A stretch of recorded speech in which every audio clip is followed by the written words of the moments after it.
Hello viewer, welcome back to our channel maths zone with PP. मैं संजीव कुमार आज आपको class 12 की इको सेकंड बुक की जो हमारी प्रारंभिक समष्टि अर्थशास्त्र है उसकी पहली चैप्टर इंट्रोडक्शन जिसे हम भूमिका बोलते हैं, इसकी डिटेल जानकारी देता हूं। तो आइए स्टार्ट होते हैं अब। तो आइए आज मैं आपको इको सेकंड बुक जो हमारी प्रारंभिक समष्टि अर्थशास्त्र है उसकी चैप्टर 1 जो भूमिका यानी इंट्रोडक्शन जिसे हम कहते हैं उसकी जानकारी देता हूं। तो सबसे पहले हम अध्याय का स्वरूप देखेंगे।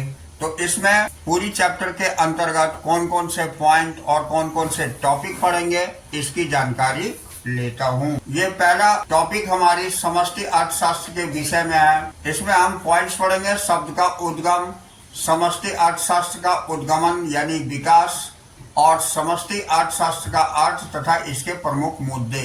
तो ये हम 3 पॉइंट्स पढ़ेंगे इस टॉपिक के अंतर्गत। अब हम दूसरा टॉपिक पढ़ेंगे जो हमारी समष्टि अर्थशास्त्र व्यष्टि अर्थशास्त्र से कैसे भिन्न है। इस टॉपिक के अंतर्गत 3 पॉइंट पढ़ेंगे जिसमें पहला पॉइंट व्यष्टि बनाम तथा समष्टि अर्थशास्त्र, दूसरा पॉइंट व्यष्टि समष्टि विरोधाभास है और तीसरी पॉइंट व्यष्टि समष्टि परस्पर निर्भरता है। तो ये 3 पॉइंट हम देखेंगे। अब इसके बाद तीसरी टॉपिक में समष्टि अर्थशास्त्र का क्षेत्र एवं महत्व। तो इस टॉपिक के अंतर्गत 2 पॉइंट्स हम पढ़ेंगे। तो पहली जानकारी लेंगे समष्टि अर्थशास्त्र के अध्ययन का क्षेत्र, दूसरी पॉइंट समष्टि अर्थशास्त्र का महत्व। तो इस तरह हम 3 टॉपिक के अंतर्गत निम्नलिखित पॉइंट्स की जानकारी लेंगे। तो आइए स्टार्ट होते हैं हम अब। तो इसमें पहला पॉइंट है समष्टि अर्थशास्त्र के विषय में यानी अबाउट मैक्रो इकोनॉमिक्स। तो शब्द का उद्गमन हम देखते हैं यानी ओरिजिन ऑफ द टर्म।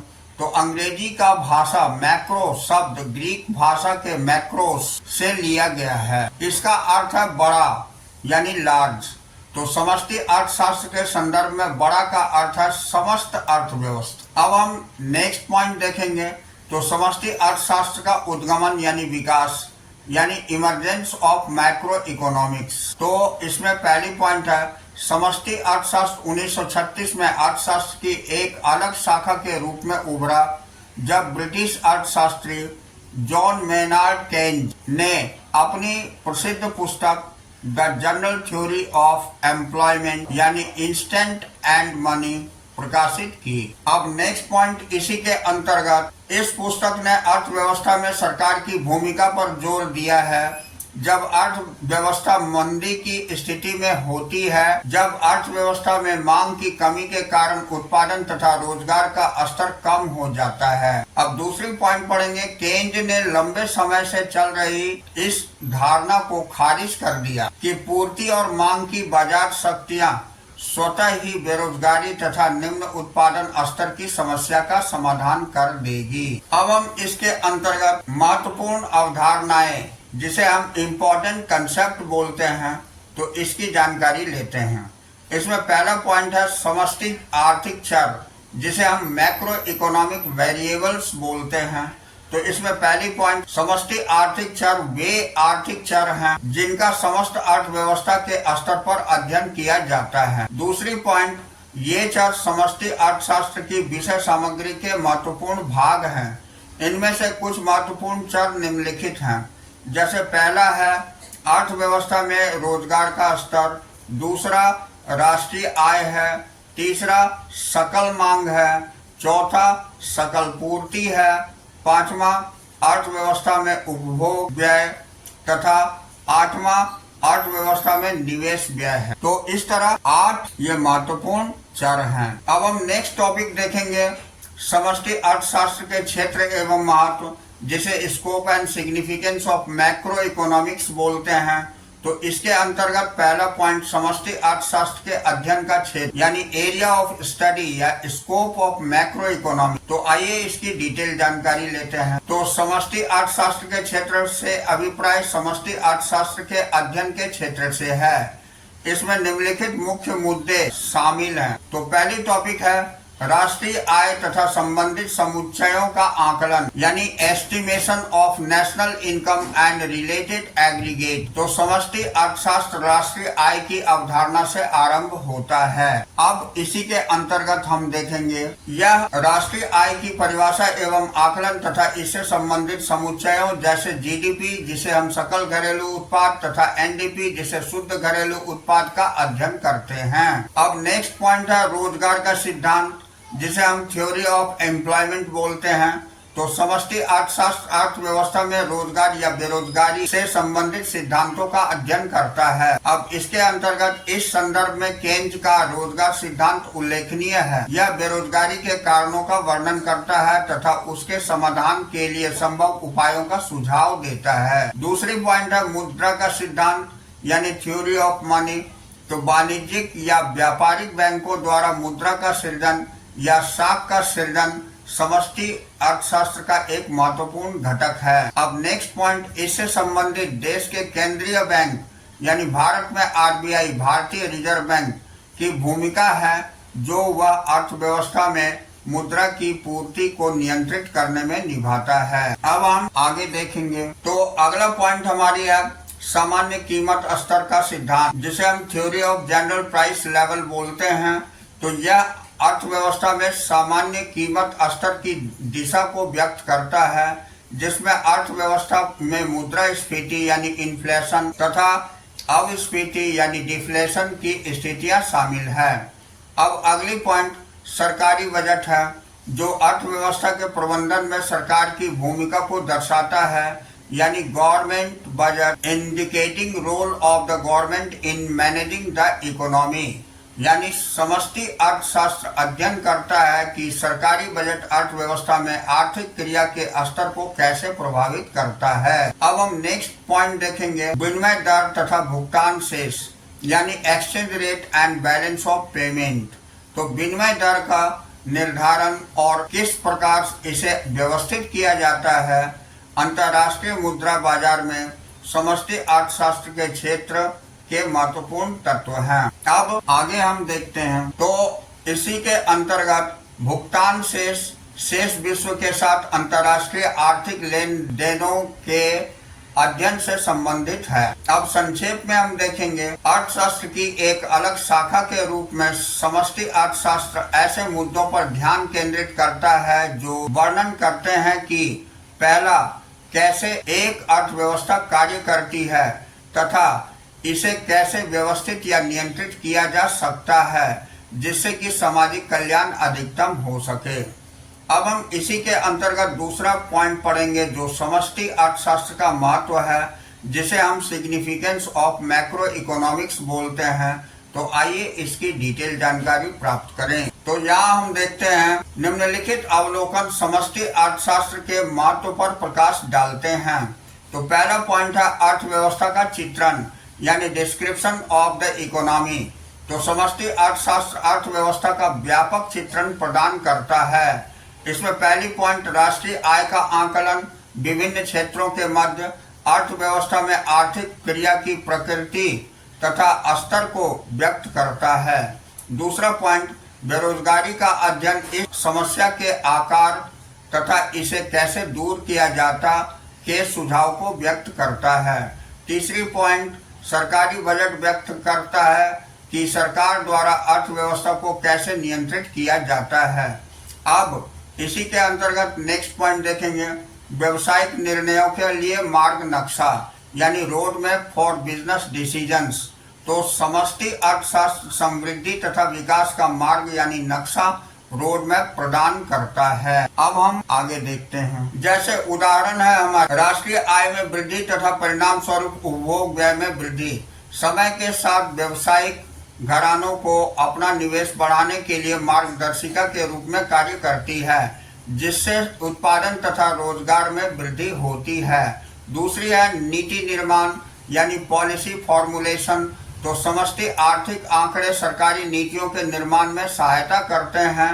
उदाहरण इसका निर्धनता रेखा के नीचे रहने वाले लोगों से संबंधित आंकड़े समाज के निर्धन लोगों के लिए डीबीटी यानी प्रत्यक्ष लाभ हस्तांतरण से संबंधित उपयुक्त नीति निर्माण में सहायक होते हैं।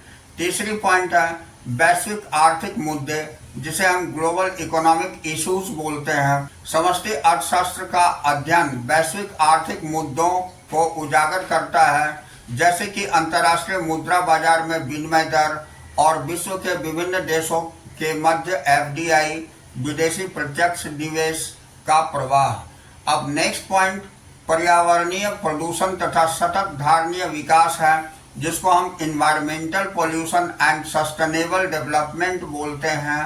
तो समष्टि आर्थिक विश्लेषण के माध्यम से ही हम पर्यावरण प्रदूषण से संबंधित मुद्दों पर विचार कर सकते हैं और सतत धारणीय विकास की रणनीति तैयार कर सकते हैं। अब हम अगला पॉइंट पढ़ेंगे। तो अगला पॉइंट हमारा ढांचागत परिवर्तन तथा अर्थव्यवस्था का समृद्धि पथ है, जिसे हम structural changes and growth path of economy बोलते हैं।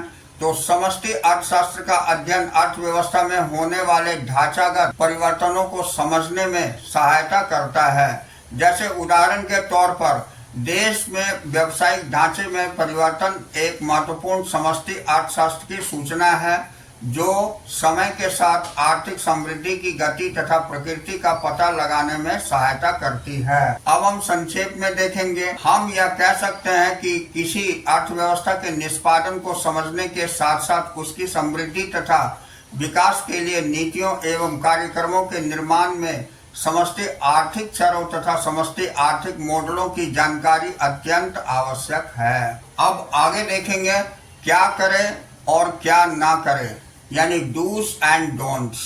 तो इसमें पहली पॉइंट है, कभी यह निष्कर्ष मत निकाले कि व्यष्टि अर्थशास्त्र में आर्थिक इकाइयों का कोई समुच्चयन यानी एग्रीगेशन नहीं होता है, या फिर केवल समष्टि अर्थशास्त्र में ही आर्थिक इकाइयों का समुच्चयन होता है। व्यष्टि अर्थशास्त्र में भी आर्थिक इकाइयों का समुच्चयन होता है, हालांकि समुच्चयन की मात्रा सीमित होती है।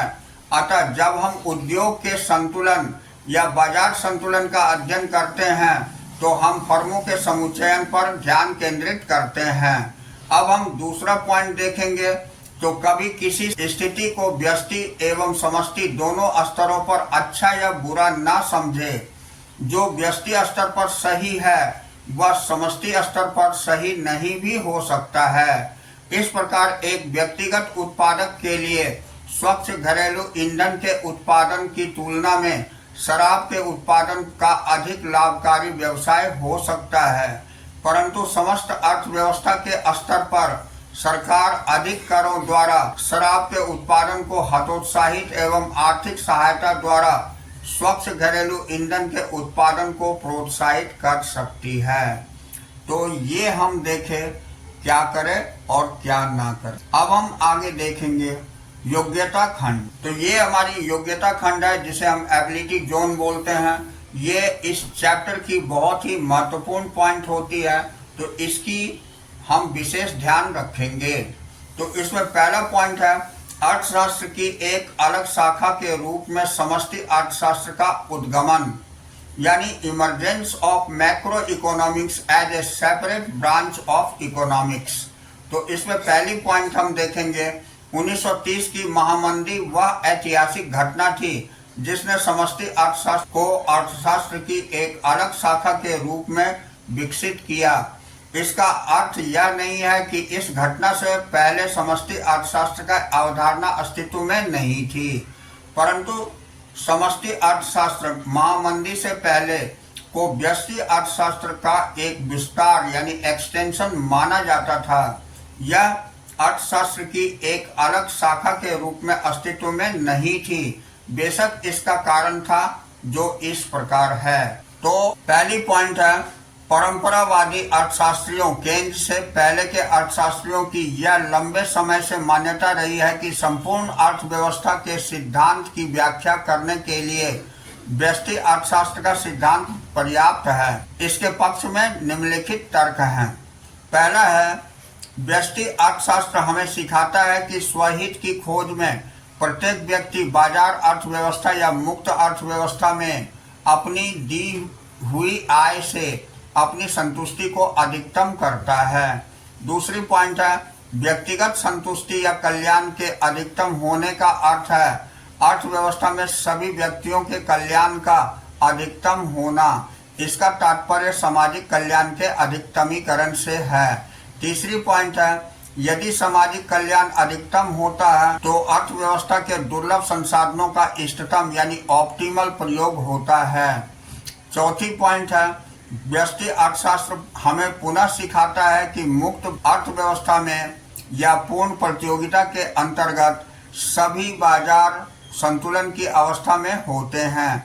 अतः श्रम बाजार में एसएल बराबर डीएल यानी श्रम की पूर्ति बराबर श्रम के लिए मांग, यह पूर्ण रोजगार की स्थिति में है। अब इसी के अंतर्गत नेक्स्ट पॉइंट देखते हैं। जब SL is greater than DL हो जाती है तब बेरोजगारी भी हो सकती है, परंतु ऐसी स्थिति में मजदूरी दर गिर जाएगी। इसके कारण एसएल में गिरावट तथा डीएल में वृद्धि होगी।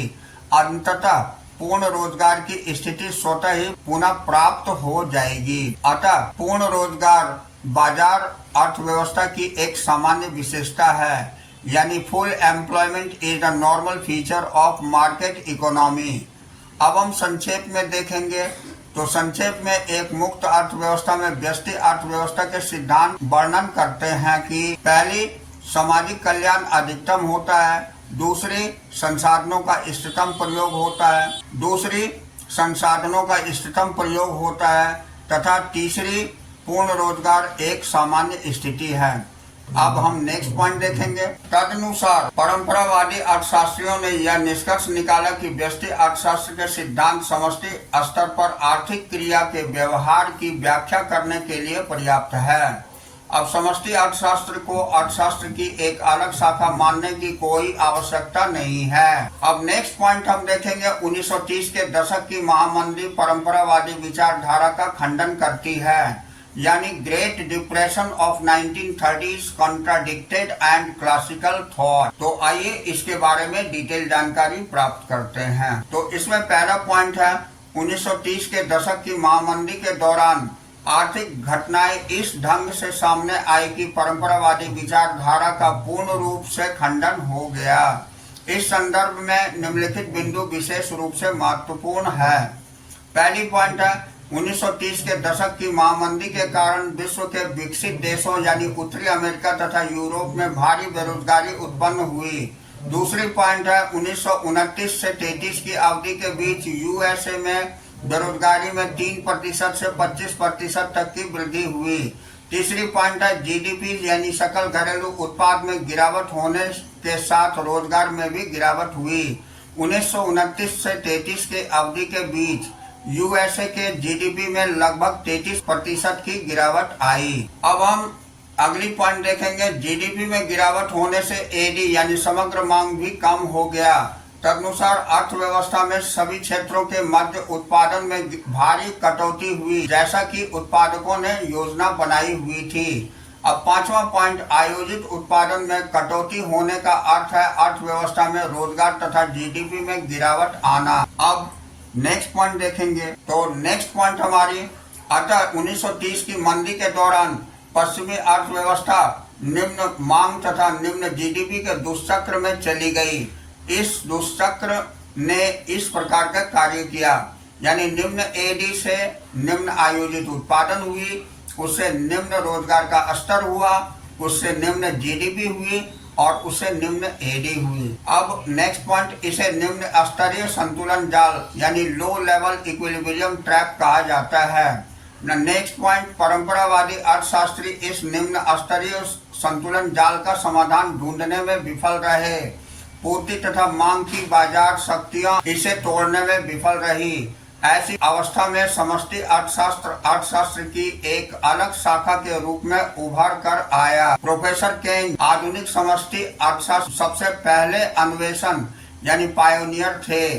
उन्होंने कई समष्टि आर्थिक चरों जैसे एडी और एएस का आविष्कार किया तथा निम्न स्तरीय संतुलन जाल के दुष्चक्र को तोड़ने के लिए एक समष्टि आर्थिक मॉडल तैयार किया। उन्होंने समस्या का मूल कारण समग्र मांग का अभाव यानी लैक ऑफ एडी बताया। और इस समस्या का निवारण करने के लिए सरकार द्वारा अत्यधिक मात्रा में व्यय करने का सुझाव दिया। तो इस तरह हमारी ये चैप्टर आज की यहीं पर फिनिश होती है। नेक्स्ट डे हम लोग नेक्स्ट क्लास में अगली चैप्टर में मिलेंगे। तो that's all for today, we will meet again on the next class.